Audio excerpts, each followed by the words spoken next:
Hello, my name is Dr. Hubbard, and I wanted to introduce myself and just kind of go through the syllabus a little bit and just what we're going to be doing in this class.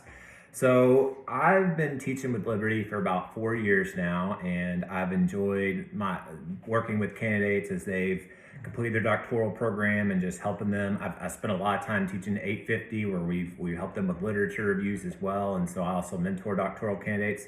It's a huge blessing, and I enjoy working with candidates and learning from candidates. And I know in this class that I'm the teacher, but I'm going to learn a lot from you, and I'm excited about that.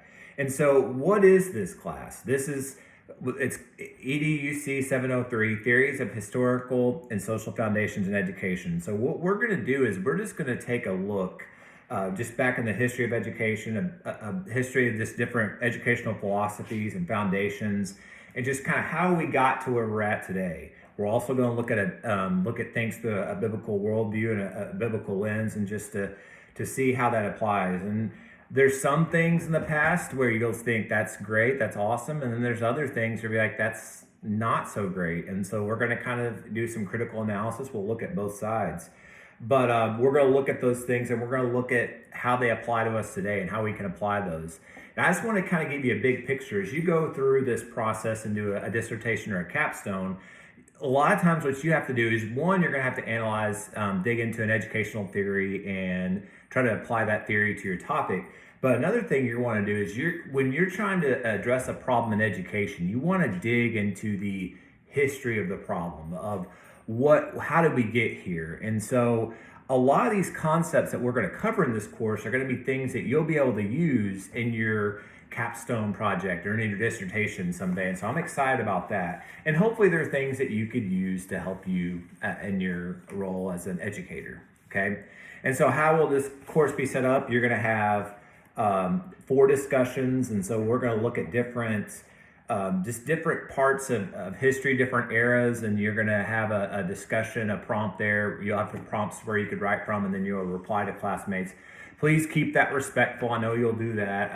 I know some of these things are going to be a little kind of controversial, and so we'll navigate that. But I know you'll be very respectful of that and be great with that. But it's good. As I said, we have to have critical analysis as we look at some of the things in history. And so you'll propose topics, research questions, and articles for 3 assignments. And so those are types of things that you're going to have to do later on in this program. And so this gives you a head start on that. We're going to have quizzes from the textbook. They're open note, open book. And so, and you'll have also essay questions as well.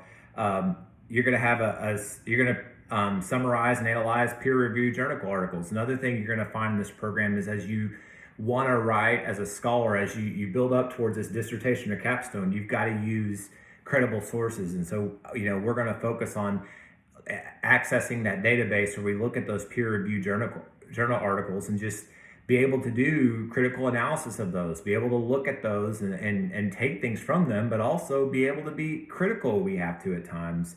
And so we're also you'll have a chance to analyze a philosopher. You're going to do a video presentation. And so video presentation, you'll have to have at least one visual there. You can use a PowerPoint, Adobe Spark, or it could be just an object, but also your face on the camera.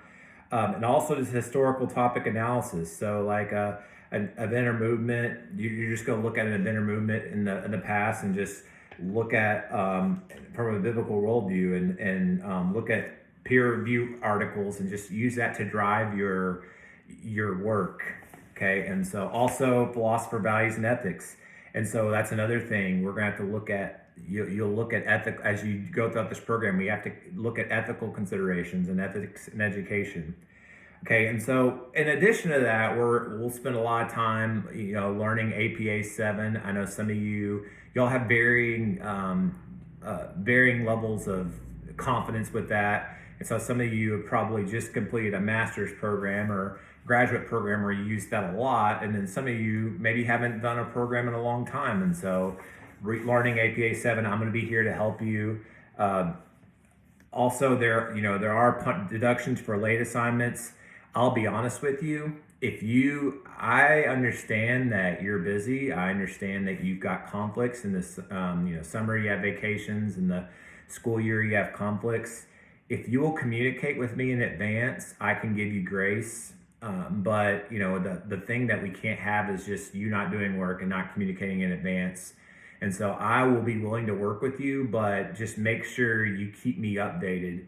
And also just keep me updated if there's anything I could do for you. I'd be glad to, if I need to pray for you, if you got something really difficult and challenging going on, if you got something great going on, share that with me as well. Just know that I'm here. I know I'm your professor, but I'm also here to help you be successful. And so everything I do, all the extra work I put into grading your papers and to helping you, the end goal is that you're successful and that I prepare you for the next step. And the ultimate end goal is that you successfully complete that capstone or that dissertation process or project. And this is just one little piece of that process.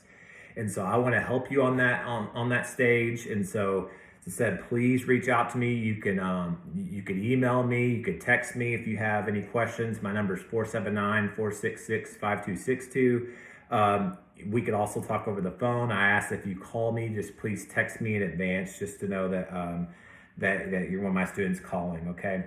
Lastly, make sure that on the first day that you check into the course and check in the course, and make sure you check in the course regularly. If you do not check in the course in a timely manner, I have to drop you. Also, if you are not checking in with the course on a regular basis, like at least once a week, then there could be issues there. So I want to make sure, as I said, that you're successful. So let me know if you have any questions. I look forward to working with you.